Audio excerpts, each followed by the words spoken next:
नमस्कार। आइए सुनते हैं मुंशी प्रेमचंद्र की लिखी कहानी महरी। भगवान भला करे लल्लू जी की माँ का, जिनके बल पर हर प्रकार का आराम है। अन्यथा डाक खाने की नौकरी, जहाँ 7-8 घंटे की हाजिरी और कभी दफ्तर को देर न हो, यह चमत्कार तो नहीं और क्या है। घर बार का सारा काम सदा स्वयं ही समय पर हो जाता। हमारी गाड़ी कभी लेट होती ही नहीं।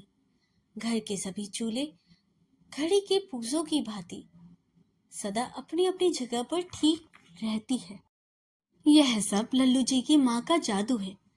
यदि मुझे किसी छुट्टी के दिन दफ्तर जान पड़ जाए तो रो पड़ूं, लेकिन वे बेचारी है कि उनको न इतवार से मतलब है, न ही बड़े दिन से। काम है कि प्रतिदिन बढ़ता ही जाता है। मेरा घमंड वेतन के साथ बढ़ता जाता है, लेकिन वे उफ तक नहीं करती। घर में प्रभु की कृपा से 4 बच्चे हैं। उनके ही काम से एक औरत को अवकाश मिलना कठिन है। फिर पता नहीं वे अन्य कामों के लिए किस प्रकार समय निकाल लेती है। मेरे व्यक्तिगत सुख के सभी काम ये स्वयं करती है। जाड़े में सुबह सुबह गर्म पानी मौजूद, हमा हजामत का सामान सभी जगह तैयार, पूजा के बर्तन साफ, पॉलिश किए हुए जूते, अर्थात कहीं से उंगली रखने का कोई अवसर ना मिलता। इस पर मजा यह है कि इन बातों में कोई कुछ खर्च नहीं होता। एक जमाना था कि मुझे 20 रुपए मासिक मिलते थे। उस समय देसी जूते और साधारण के 4 खाने के कोट पर गुजर होती थी।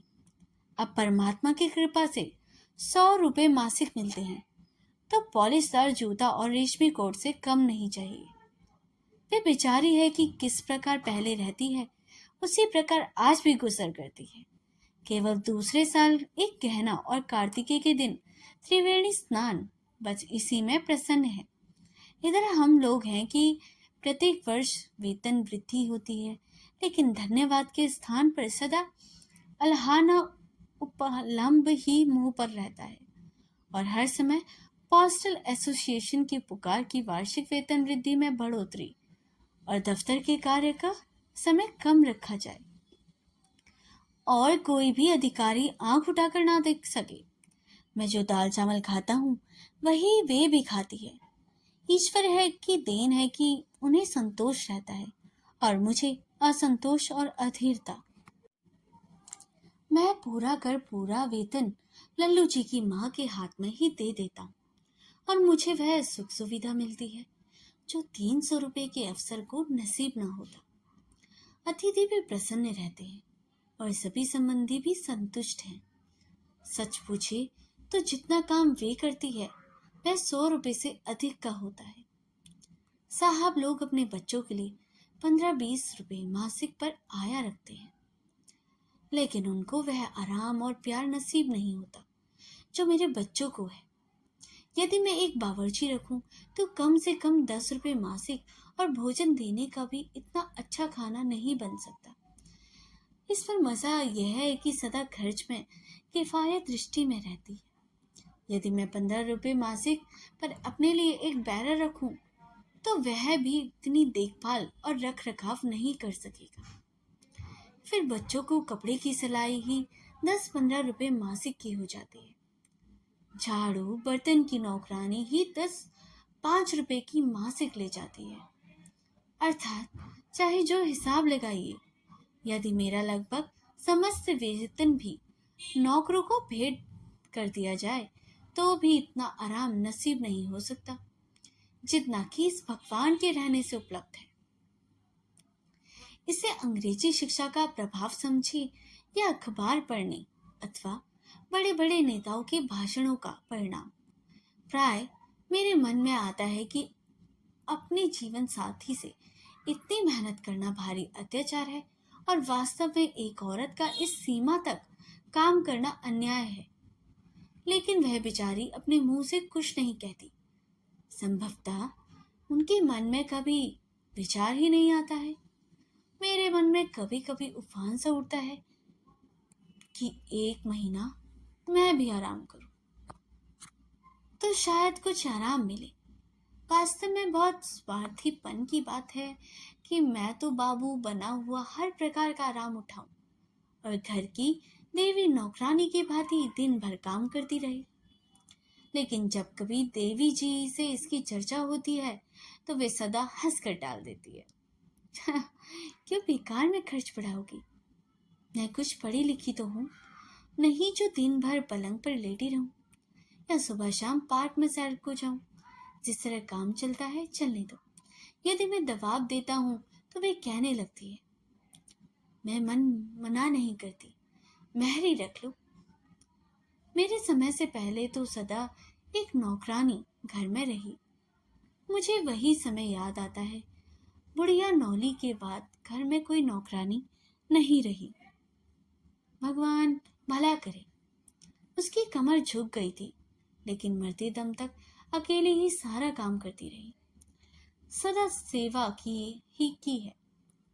स्वयं कभी बीमारी तक में भी कोई सेवा ना ली। उस पर मजा यह है कि केवल 1 रुपये वेतन और खाने पर, और वह उम्र भर का वेतन भी मरने पर घर में ही छोड़ मरी। माँ से अधिक सेवा करने वाली, दुख दर्द बांटने वाली, अब ऐसे नौकर कहाँ मिलते हैं। क्या समय था। अल्प वेतनों पर भी लोग संपन्न थे। इसके प्रतिकूल आजकल वह समय है कि आय और व्यय दोनों में वृद्धि, उस पर भी हर समय असंतोष। पहले प्रत्येक वस्तु सस्ती थी। लट्ठा और उत्तम मलमल 4 आने गज, अच्छी मिठाई 5-6 आने सेर। अब खर्च 2 गुना हो गया है, मगर वह बात ढूंढने नहीं मिली। भगवान करे वह समय एक बार तो पुनः आ जाए, चाहे थोड़े ही समय के लिए हो, लेकिन एक बार तो टके सैर भाजी और टके सैर खा जा बिक जाए। अब मैंने किसी आवश्यकता के कारण नहीं और न किसी के कहने पर, बल्कि अपनी इच्छा से, फैशन की दृष्टि से एक मेहरी रखने का संकल्प कर लिया। लेकिन यह संकल्प रास नहीं आया। हर बार नई मुसीबतों से 2-4 होना पड़ा और आराम तो एक और चिंता ही चिंता रही। प्रतिदिन बर्तनों और कपड़ों का गुम होना आरंभ हुआ। खर्चे अत्यधिक बढ़ गए। यदि पहले 10-15 रुपए के घी में काम चल जाता तो 25 रुपए का लगने लगा। नौकरानी है कि हर समय अपने पिछले स्वामी की बड़ाई का गीत गाती रहती थी। वहां यहाँ होता था, वह होता था, इस प्रकार घी पतलानों में बहाया जाता था। दूध से बर्तन धुलते थे, यह मिलता था वह मिलता था, अर्थात आराम कम और खर्च अधिक हो गया। हर समय की बकझक ऊपर से। पहली नौकरानी जो मिली उसकी अवस्था 20-22 वर्ष की रही होगी। आप उसे रूपसी नहीं कह सकते, लेकिन शिष्ट अवश्य थी और उसकी आंखों में एक प्रकार की चमक भी थी। यद्यपि कोई विशेष बात नहीं हुई कि लेकिन देवी जी को शिकायत हो रही। यह कहती कि मैं अब दफ्तर देर से जाता और शीघ्र लौट आता हूँ, लेकिन मैं पूरे समय तक दफ्तर में नहीं रहता। डाक खाने में नौकरी में देरी और जल्दी कैसी। दूसरी शिकायत यह हुई कि मैं जमुना, नौकरानी का नाम था जो, कि और बहुत देखता हूँ। हर समय उसी से बातें करता रहता हूँ, लेकिन मुझे कोई असामान्य बात नहीं लगी। लेकिन जब शिकायत बढ़ते बढ़ते कष्ट और शोक तक जा पहुंची तो मैंने अत्यंत उसे नौकरानी से निकाल दिया। इसके पश्चात मैंने ढूंढकर एक बुढ़िया रखी ताकि घर में किसी प्रकार का संदेह उत्पन्न न हो और आवश्यकता भी पूरी हो जाए। लेकिन यह प्रयोग भी असफल रहा। बुढ़िया ने से ना तो पानी भरा और न कोई बर्तन उठता, न पलंग उठा सकती थी। वह तो हड्डियां और खाल का एक थैला भर भी, और सच पूछिए तो उसे स्वयं ही एक सेवक की आवश्यकता थी। बहरहाल लल्लू जी की माँ को उसे कोई आराम नहीं मिलता। उन्हें पहले जितना काम करना पड़ता अब उतना ही करना पड़ता था, लेकिन बीच में मैं बेवकूफ बना। संक्षेप में यह कि अत्यंत उसे भी नौकरानी से निकाल दिया और अब एक मध्यम आयु वाले की खोज आरंभ हुई। सर्विस सीकिंग एजेंसी के माध्यम से एक 40 वर्षीय नौकरानी की खोज हुई।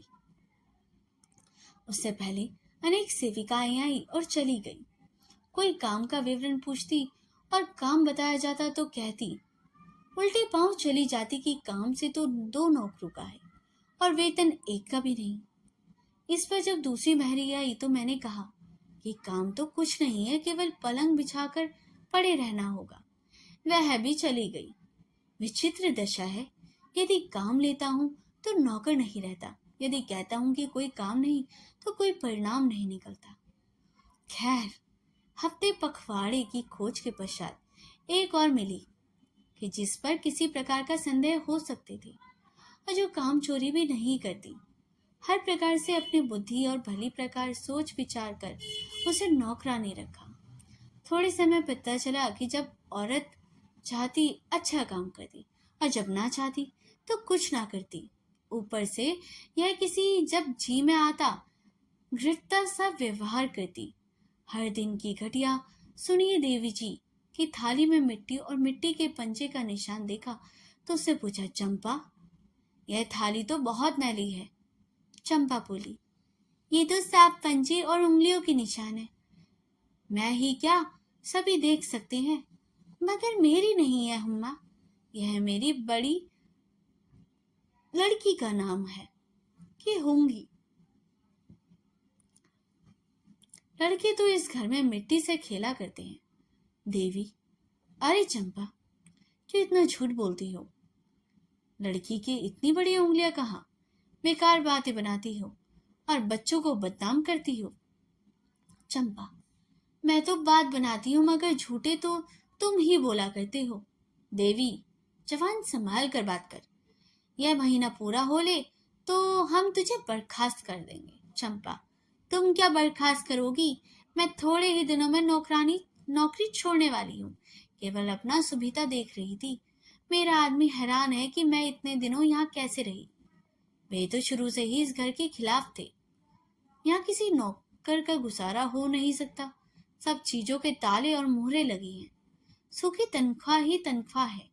यह बात तो साफ है कि यहाँ कभी कोई नौकर नहीं रहा है। जब मैं शाम को दफ्तर से आया तो मुझे यह बात पता चली। मैंने ये कहकर टाल दी कि तुमको नौकर नहीं रखना है तो निकाल दो। जब मैंने लल्लू जी की माँ के साथ किया यह अन्याय पर मुझे बहुत पश्चाताप भी हुआ। खैर, उस समय तो यह बात आई गई होगी कि मैंने चंपा को समझा दिया और वे कुछ दिनों तक काम चलता रहा। एक दिन की बात सुनिए। देवी जी 10 बार चंपा चंपा पुकारा। वह नीचे थी लेकिन बोली नहीं। चंपा सुनती है लेकिन बोलती नहीं। जब देवी जी नीचे आई और उसने कहा, तुझे 50 आवाज़ें दी, तूने आवाज क्यों नहीं दिया? चंपा, अरे बीबी, रहने दो, क्यों झूठ बोलती हो? तुमने 10 बार ही तो पुकारा और 50 बार कहती हो। तुमने ही तो कहा था कि महीना बंद हो जाए तो हम निकाल देंगे, और आज पहली तारीख है। अब मैं क्या बोलूं? देवी जी गुस्से से आग बबूला हो गई। चंपा उतर देने में बिचली। बेचारी पर्दे में रहने वाली देवी जी चुप होकर मेरे कारण गुस्सा पी जाती और मुझसे कुछ ना कहती। मेरा कमला भली प्रकार साफ ना होता, और यदि कुछ वे कहती तो वे कहती कि कौन सा बड़ा साफ कमरा है। एक दिन चंपा ने चीनी मिट्टी के गुलदान तोड़ डाले। देवी जी ने पूछा तो कहा, लड़कों ने तोड़े हैं। देवी जी, लड़के इनको कभी नहीं छूते। चंपा, तो साहब मैंने ही तोड़े। मुझे कब कहा था कि गुलदान ना तोड़े? शीशे के बर्तनों को कहा था, वो उससे भी टूट फूट गई होगी। गुलदान पुराने तो थे। आपको नौकर नहीं रखना तो बेकार झूठे आरोप लगाती हूँ। जब शाम को मैं पहुंचा तो कहा, हाँ सरकार, खता हो गई। साफ करने पर एक दूसरे पर गिर गया और टूट गया। मैं यथासंभव प्रसन्न रहने का प्रयत्न करता हूँ। क्या करूं? दिन भर दफ्तर की हाय हाय, शाम से घर की परेशानियां। एक दिन मैंने कहा कि चंपा, मेरे जूते में एक कील निकल आई है, उसको किसी चीज से ठोक दे। वह चुप रही। शायद मन में यह सोचती रही होगी कि जिस समय नौकर रखा था उस समय यह नहीं कहा था कि यह काम भी उसी के जिम्मे होगा। शायद इसी विचार से उन्होंने अपने उसमें हाथ तक नहीं लगाया। मुझे सुबह की कील वैसे ही मिली तो मैंने उससे पूछा कि तूने कल शाम जो कील दबाई थी वह रात में फिर निकल आई। तो वह उत्तर देती है, बाबू जूते पुराने हैं, कहाँ तक चलेंगे, इनको बदल डालो और अच्छे दाम के जूते ले लो और कुछ चले। इस बाती जब मेरा नाक में दम आ गया तो मैंने उसे निकाल दिया और फिर कोई मेहरी न रखी। इस प्रकार खोया हुआ चैन आप ही मिल गया। सच है कि अब नौकरों का समय नहीं रहा। प्रत्येक व्यक्ति स्वयं अपना सर्वश्रेष्ठ नौकर है। तो दोस्तों, यह स्टोरी यहीं पर खत्म होती है। मुंशी प्रेमचंद ने मेहरी नाम की एक कहानी लिखी जिसमें मालिक के घरेलू काम करने वाली नौकरानी मतलब मेहरी के व्यवहार और उसके कारण मालिक को होने वाली परेशानियों को दर्शाया गया है। कहानी में मुख्य पात्र एक मालिक है जिसके पास एक मेहरी मतलब नौकरानी है। एक दिन मालिक अपनी नौकरानी से कुछ काम सौंपता है, लेकिन वह उसे ठीक से नहीं करती। नौकरानी की लापरवाही की वजह से मालिक को कई तरह की परेशानियां होती है, जिसके चलते वह परेशान होकर उसे नौकरी से निकाल देते हैं। फिर वे कहते हैं नौकरानी के जमाने के बाद मालिक को जो सुकून मिलता है उससे उसे समझ आता है कि कभी कभी नौकरों का समय नहीं रहता और हर व्यक्ति को अपना काम खुद ही करना चाहिए। इस कहानी में मालिक और नौकरानी के अनुभवों को दिखाया गया है, जहाँ नौकरानी की लापरवाही के कारण मालिक को बहुत ज्यादा परेशानी का सामना करना पड़ता है। अगर आपको ये स्टोरी अच्छी लगी हो इसे लाइक, सब्सक्राइब और शेयर करें। मिलते हैं अगली कहानी में, तब तक के लिए धन्यवाद।